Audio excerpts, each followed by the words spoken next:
어제 인권지도사 강의를 듣는데 생명과 인권이라고 하는 제목의 강의를 어떤 변호사님이 오셔가지고 강의를 했어요.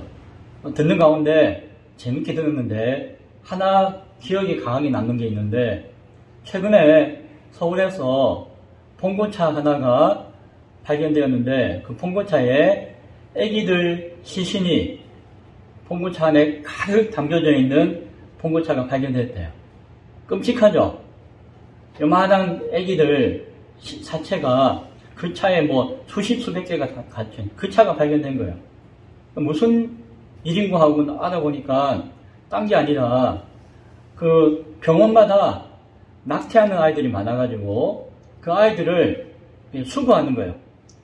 그 뭐 산업 폐기물 수거하듯이 의료 폐기물처럼 수거해서 가는 차예요.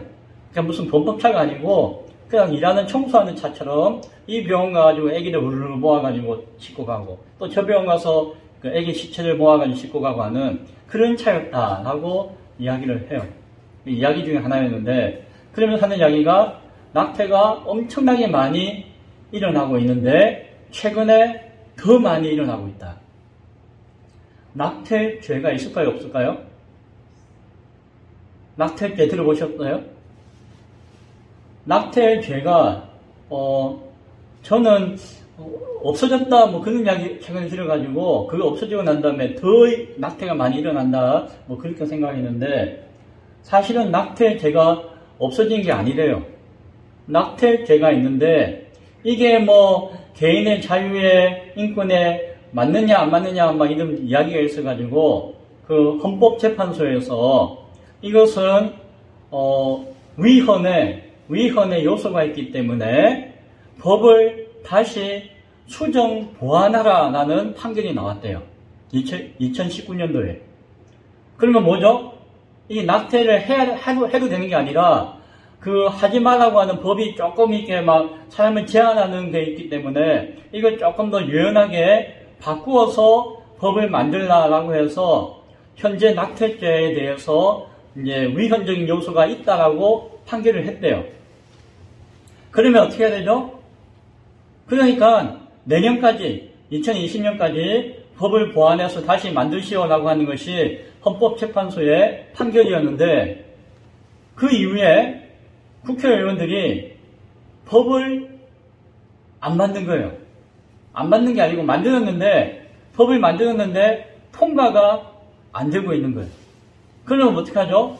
낙태를 막 해도 지금은 이거 낙태죄에 걸리는데 어떤 규칙에 어긋나서 이렇게 하면 안 되는데 라고 이야기할 수 있는 근거가 없어졌대요. 법은 있는데 헌법에서 이 법이 잘못되었으니까는 보완해가지고 다시 만드세요라고 했는데, 다시 만들어야 하는데도 계속 법을 통과를 안 시키고 있다 보니까 이제 판정하는 사람이 이게 법이 있는지 없는지, 이게 헌법에 맞는 건지 아닌 건지 애매모호해가지고 그냥 애매모호하게 두리뭉실하게 넘어간다는 거예요, 다. 그러다 보니까는 최근에는 낙태가 안 그래도 많이 일어나는데 더 무분별하게 많이 일어나고 있다. 뭐 이런 이야기를 강의 시간을 통해서 들었어요. 재밌죠? 재밌는 이야기는 아니지만 아무튼 새로운 그런 도전들을 받고 하니까 저에게도 유익한 시간이에요. 그렇게 해서 생명에 대해서, 인권에 대해서 강의를 하는 가운데 한 부분인데 그게 자꾸 머리에 남아 있었어요. 그런데 요는 강의 듣다가 내가 야 재밌다, 참 이거 참 새롭게 도전받았다라고 하는데, 나중에 강의를 듣다가 중간에 쉬는 시간에 내가 지금 왜 지금 강의를 듣고 있지? 하는 생각이 들어요.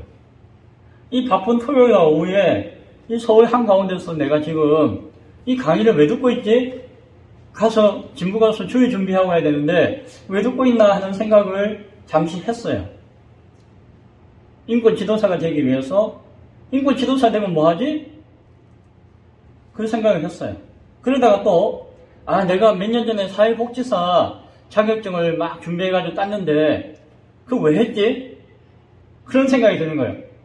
뭐 남들은 자격증 따가지고 그걸로 돈 벌이도 하고 취직도 하고 뭐 사업도 하고 한다는데, 나는 그냥 목표하는 사람이니까 뭐 그 필요해서 했는데 왜 했지 하는 생각이 들어요.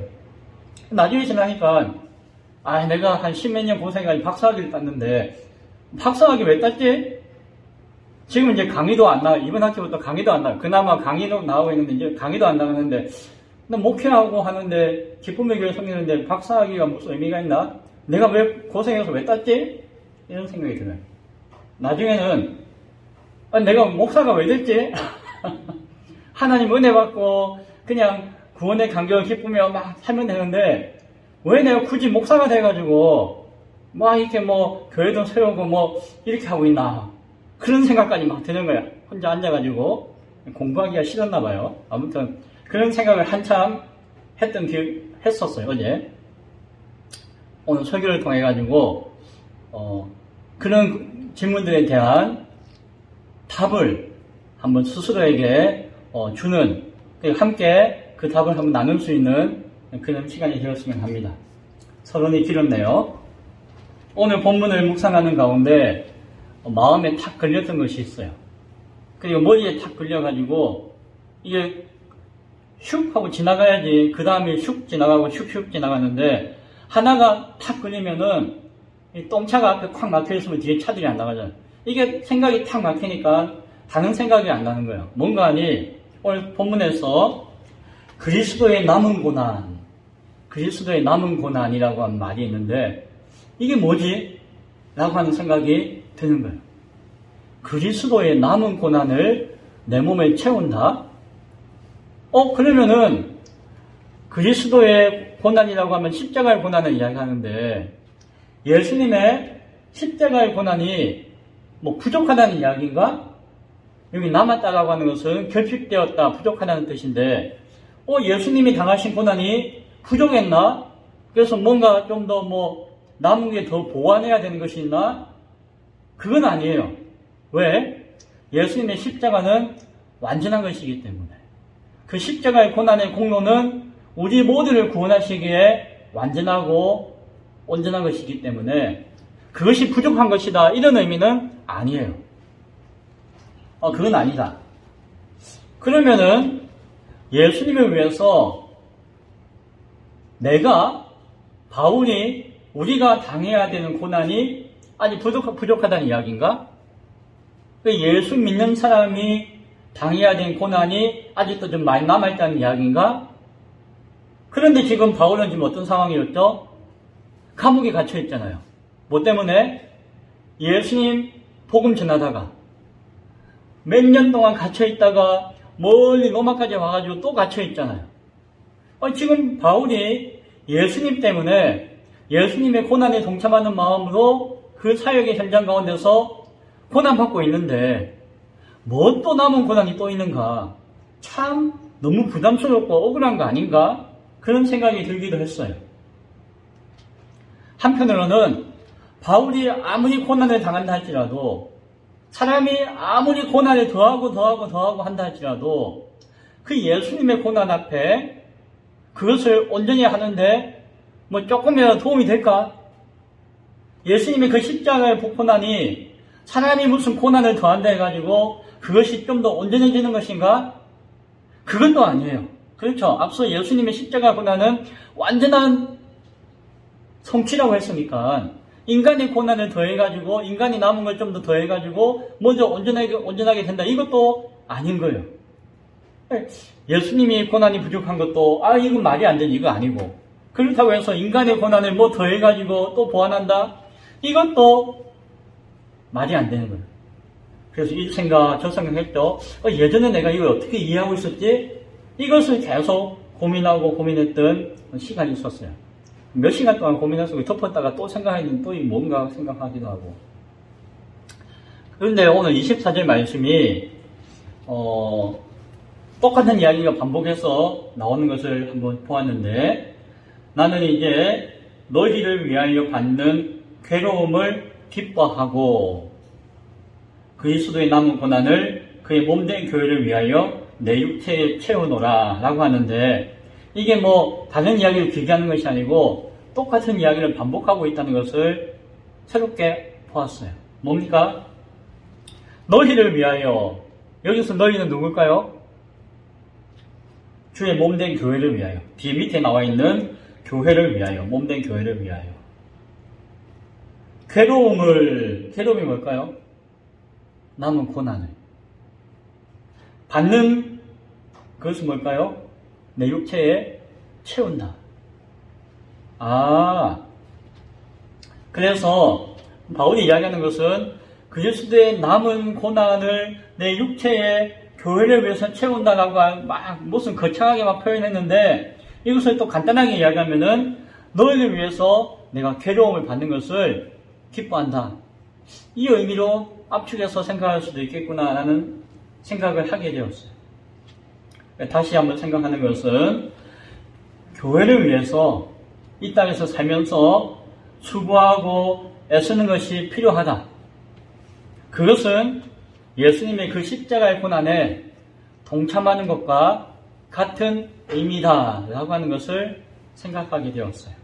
그래서 예수님의 남은 고난이 뭐다 이런 것보다도 이 땅에서 교회를 위해서 내가 애쓰고 수고하는 것이 비록 괴롭고 힘들다 할지라도 그것이 예수님의 고난에 내가 동참하는 의미를 이 땅에서 가지는 것이다. 따라서 그것이 필요하다, 필요하지 않다? 필요한 것이다. 그런 의미로 이야기하고 있는 것이구나. 교회를 위해서 수고하는 것. 이어지는 말씀을 또 살펴보니까 25절에서 보니까는 교회를 위해서 수고하는 것인데 그 뜻을 위해서 세워진 일꾼으로 받은 것이 나의 직분이다 라고 합니다. 교회를 위해서 수고하는 것이 필요한데 그 수고를 하기 위해서 내가 무엇을 받았다? 직분을 받았다 라고 또 이야기하는 것이에요. 그래서 바울이 사도면 사도, 권사면 권사, 집사면 집사 그 직분을 받은 것은 그 뜻이 그 고난을 채우는 것이구나. 그런 의미로 이야기하고 있구나 라고 하는 것도 생각해 보았어요. 또 하나 생각하는 것은 비밀을 이야기하는데 이 비밀이 만세와 만대로부터 감추어졌던 비밀이 있는데 그것이 오늘 그리스도의 몸된 교회와 성도들에게 나타났다라고 이야기하고 그것이 이 교회에 있는 모든 이방인들, 유대인들과 이방인에게까지 풍성하게 나타났고 그것을 우리 모두가 알기를 원한다라고 이야기하는 것도 바라보았어요.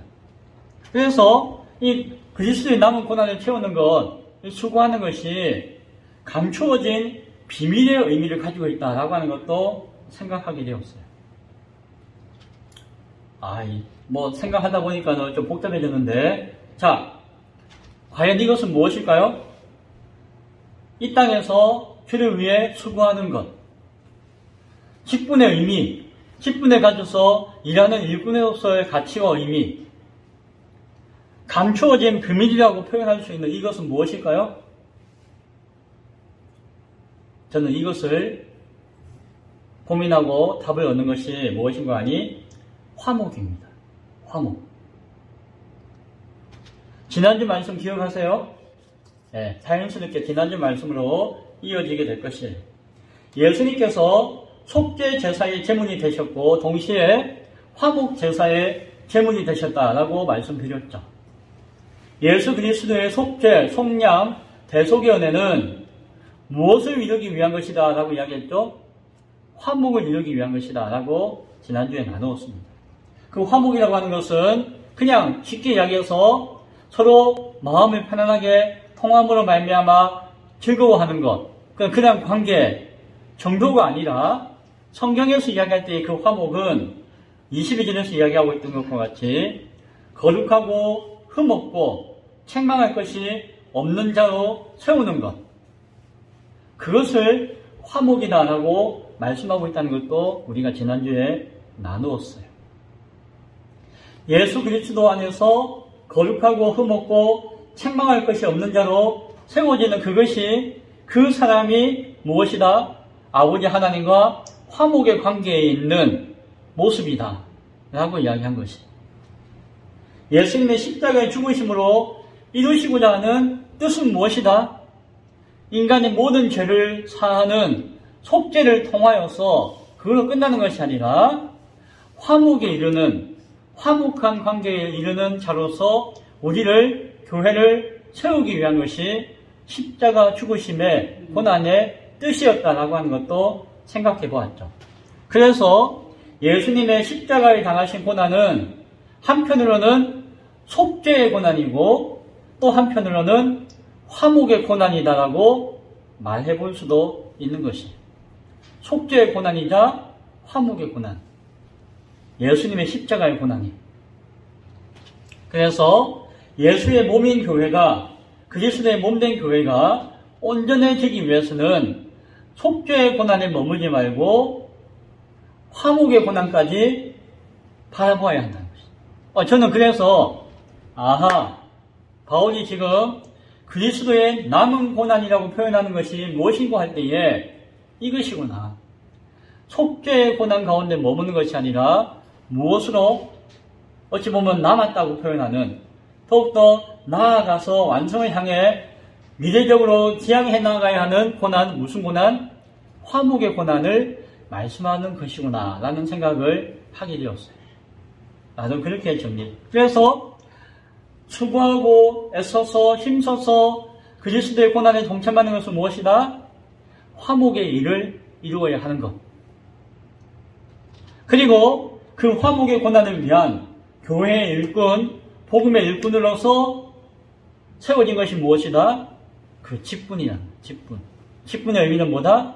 교회로, 성도로 화목의 자리로 나아가 화목의 사람으로 세워져 그 고난을 이루는 것이 직분의 의미이다. 만세와 만대로부터 감추어졌던 것이 또한 무엇이다? 화목이구나. 어쨌어요, 목사님? 감추어졌다는 것은 무엇이에요? 존재하고 있지만 보이지 않는다는 것이잖아요.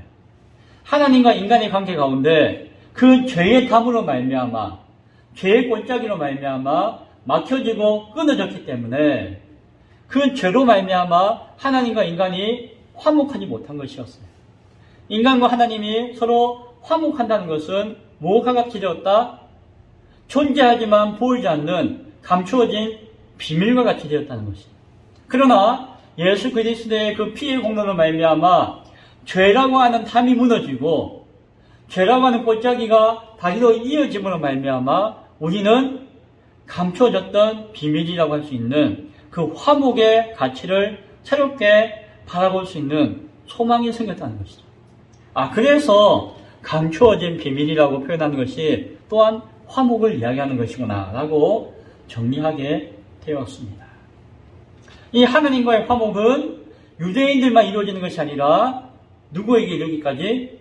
모든 인간, 이방인에게까지도 이루어져야 하는 것이고 교회 안에 있는 모든 사람들은 그것을 이루기 위해 바라보며 소망하며 나아가야 한다라고 이야기하는 것입니다.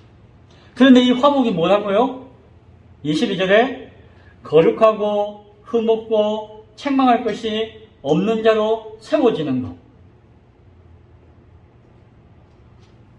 어떤 사람은 거룩하고 흠이 없고 책망할 것이 없는 사람으로 세워지는 거 화목하기 어렵겠네요. 어떻게 내가 거룩해지고 흠이 없어지고 책망할 것이 없는 사람이 되겠습니까? 힘드네요 라고 생각하시는 분이 계실지 몰라요. 그러나 이 화목을 위해서 내가 힘쓰고 애쓰고 노력해야 되겠지만 결국 이 화목을 이루시는 분조차 누구시다? 하나님이시라는 것이죠. 바울은 그리스도를 전하면서 속죄의 은혜에 머물지 말고 화목의 사명으로 나아가기를 원하고 나아갈 것을 소망하라는 것이에요. 내가 그 화목을 온전히 이룰 수 있고 이루어야 한다, 이룰 수 있다라고 하는 이야기와는 다른 이야기예요. 그래서 다음과 같은 이야기를 하죠. 28절에 우리가 그를 전파하여, 그는 예수님이에요. 그를 전파하여 각 사람을 권하고 모든 지혜로 각 사람을 가르침은 그 각 사람들, 모든 사람들을 그리스도 안에서 완전한 자로 세우려 함이다 라고 이야기해요. 결국 그렇구나. 이 말씀을 보니까 결국 제가 다 무릎을 치면서 깨닫게 되었어요. 그렇구나. 결국 화목을 이야기하는 것이구나. 완전한 자로 세우려 함이 무엇이다? 화목을 이루고자 나아가야 한다는 것이에요.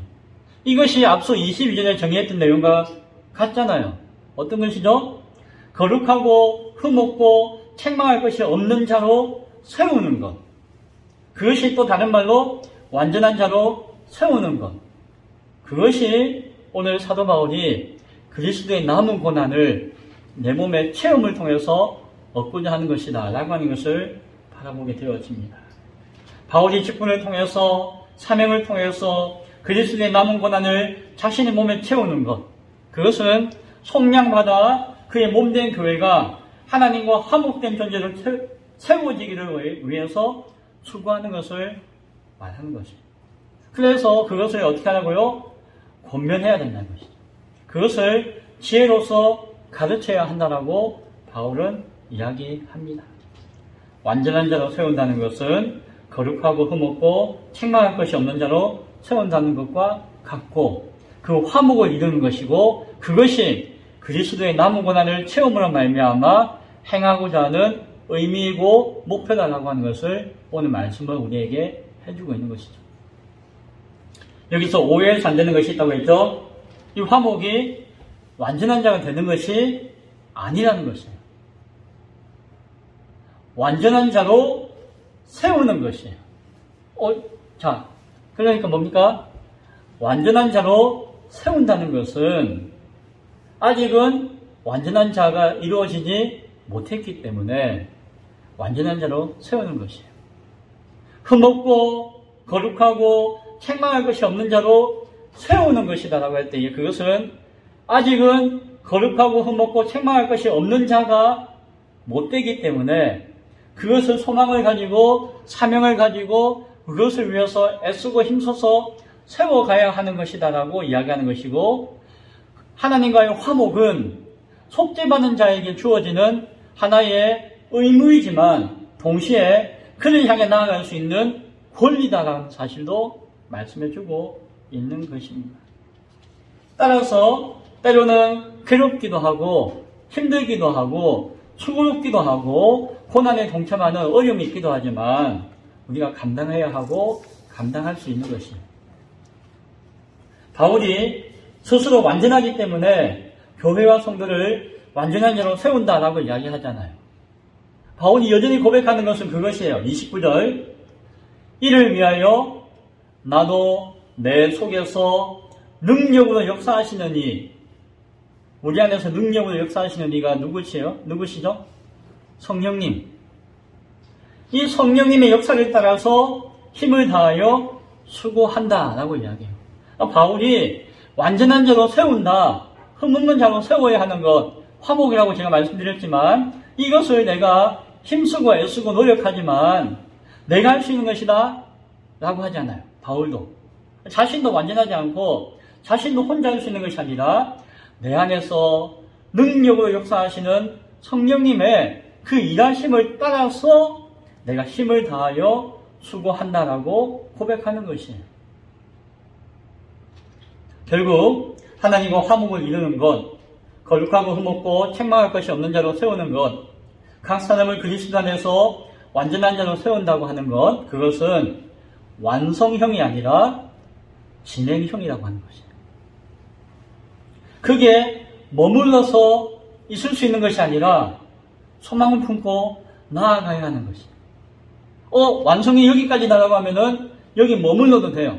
그러나 우리의 신앙은 머무는 것이 아닌 이유는 그것이 완성을 향해 나아가는 모습이 바로 화목의 모습이기 때문이고 화목을 향한 우리의 소망이기 때문에 그러한 것입니다. 그래서 그것이 복음의 소망이자 영광의 소망이 되는 것임을 우리 생각하게 되어집니다. 사랑하는 성도 여러분, 오늘 설교 제목이 뭐죠? 교회는 다니는 것이 아니라 세우는 것이다. 교회는 다니는 데가 아니에요. 교회는 그냥 왔다 갔다 하고 아이고 오늘 왔습니다. 예배 드렸습니다. 출석 도장 꾹 찍고 잘했죠? 갑니다. 왔다 갔다 하는 데가 아니라 교회는 무엇 하는 데다? 완전한 자로 교회를 함께 세워나가는 것이고 그 안에 내 자신이 세워져 가는 것입니다. 교회에 나온다는 것은 그냥 내가 구원받았습니다. 내가 완성되었습니다. 끝났습니다. 끝났는데 뭐 한번 우리 함께 즐겨볼까요? 우리 함께 뭐 기쁘게 할까요? 이런 의미가 아니라는 것이에요.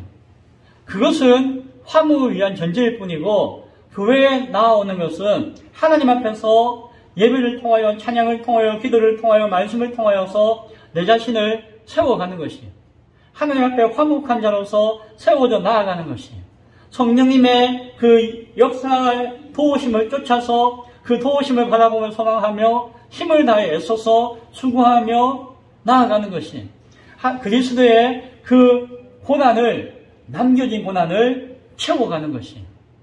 그것이 교회를 나아오는 것이고, 이 교회는 다니는 것이 아니라 뭐다? 교회는 세워가는 것이고 세우는 것이다 라고 하는 것을 기억할 수 있기를 바랍니다.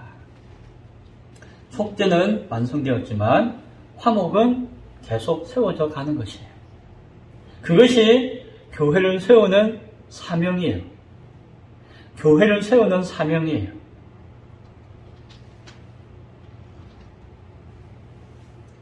사회복지사 되는 것, 뭐 박사가 되는 것, 인권 지도사가 되는 것, 목사가 되는 것, 됐으면 끝이네. 그걸는요, 우리 돈벌이하고 먹고 살고 뭐 즐겁게 지내고 자기 이름을 내고, 그것이 속죄의 완성을 향한 것이 아니라 무엇을 향한 것이다? 교회를 세우기 위한 도구라는 것이에요. 그래서 필요해요. 그래서 내가 힘쓰고 수고하는 그 모든 것들이 함께 교회를 세워나가는 데 필요한 것이에요. 거창하게 이야기하면은 하나님의 나라를 세워간다고 하겠지만, 그 말과 교회를 세운다는 것은 똑같은 이야기예요. 말씀을 정리합니다. 오늘 기쁨의 교회를 세우는 것은 뭐 세상에 교회가 많은데 여기 진부 땅에 또 하나의 공간 가운데 뭐 사람들 모아가지고 예배하는 하나의 무슨 자리를 만드는 것, 그런 것이 아니에요. 교회를 세우는 것은 그런 것이 아니에요. 교회가 교회되게 하는 소망을 심는 것이고, 교회와 성도가 함께 사명을 감당하며 세워가는 것이에요. 오늘 교회의 지체로서 우리 각 사람이, 우리 모두가 하나님의 말씀으로 고난받고 모든 지혜 가운데 가르침을 받아 완전한 자로 세우는 것이며 세워지는 것, 그것을 위해서 오늘 기쁨의 교회는 여기에 자리하고 있는 것입니다. 그리스도의 남은 고난을 채우는 우리 모두가 될 수 있기를 소원합니다. 주어진 직분과 사명의 뜻이 그 교회를 세우며 교회 안에 함께 세워져지는 그 뜻 가운데 있음을 기억할 수 있기 바랍니다. 내 속에서 능력으로 역사하시는 그 성령님의 도우심을 받아 그 성령님의 도우심을 구하며 힘을 다하여 수고함으로 하나님과 화목을 이루는 교회를 세우는 일에 기쁨으로 동참하고 감당할 수 있는 우리 모두가 될 수 있기를 간절히 축원드립니다. 기도하겠습니다.